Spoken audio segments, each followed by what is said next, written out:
think the passion, you really need it to create something on a particular level.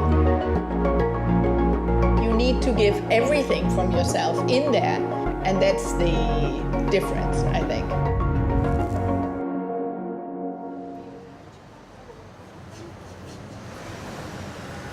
Bespoke means for me that I discuss really with the client what he wants. You have ideas here, you can see different materials, different models. It's very important to listen, and nowadays many people don't listen anymore.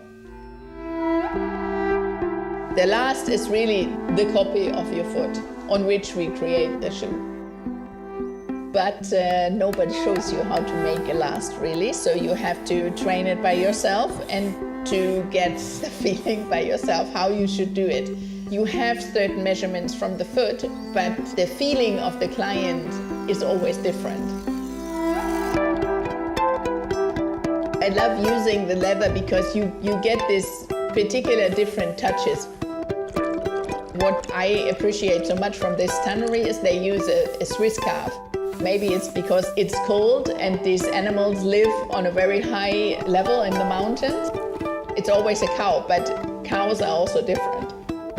I think it's something which you can wear for a long time, and the leather, the more you wear it, it really gets more life, I think. I will draw the model from the client, and this drawing I will translate then on a flat paper model, which I put on the leather, then we sew it together, and from there we start creating really the shoe. I think the handcraft and this concentration of different craftsmanships in Florence is really coming up from the Medici family. If it's a jeweler or if it's a painter or a sculpture maker, they always try to get the best artisans in town.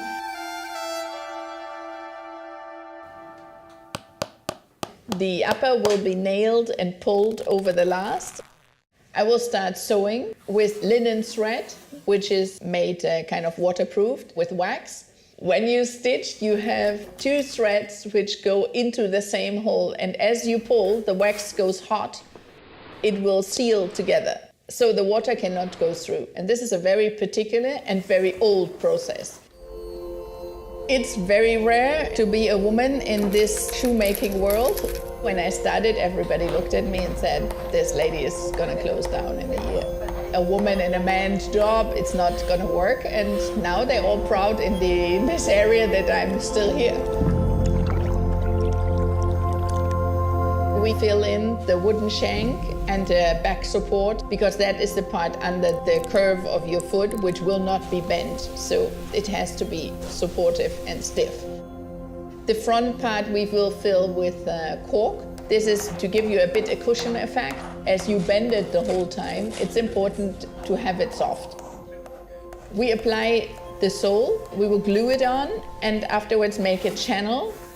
We will stitch the welt and the leather sole together through the channel, so it gets more a shape of a shoe and you see it more as a finished product. When we work normally in the workshop, it's a very calm feeling. We are in kind of a meditation because you are so concentrated on what you do. You can feel that all of a sudden the energy comes down. Everybody's concentrated on his particular step. The last big step to put on is the heel, which will be built out of single layers of leather. We will glue them and nail them on, and then cut them in shape. And at the end, we pass some glass, sanding it, and then burn it with hot irons. So all the pores are going to be completely closed up.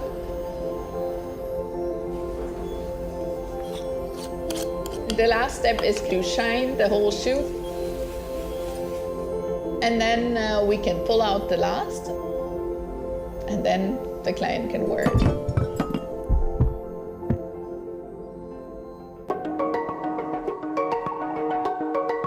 If if you count the hours, we would work around 3 weeks on one pair of shoes. When I see a finished shoe and the client really tries it on, it's always the moment of reality and relief if it really fits well. When this person is really happy, you can just see at their eyes without explaining that it's the best feeling ever. I think a shoe is more than an object. A shoe really reflects the person who's wearing it, the leather they choose, the color they choose, and how they wear it. Because it's not just the pair in the beginning, it's the pair over many, many years.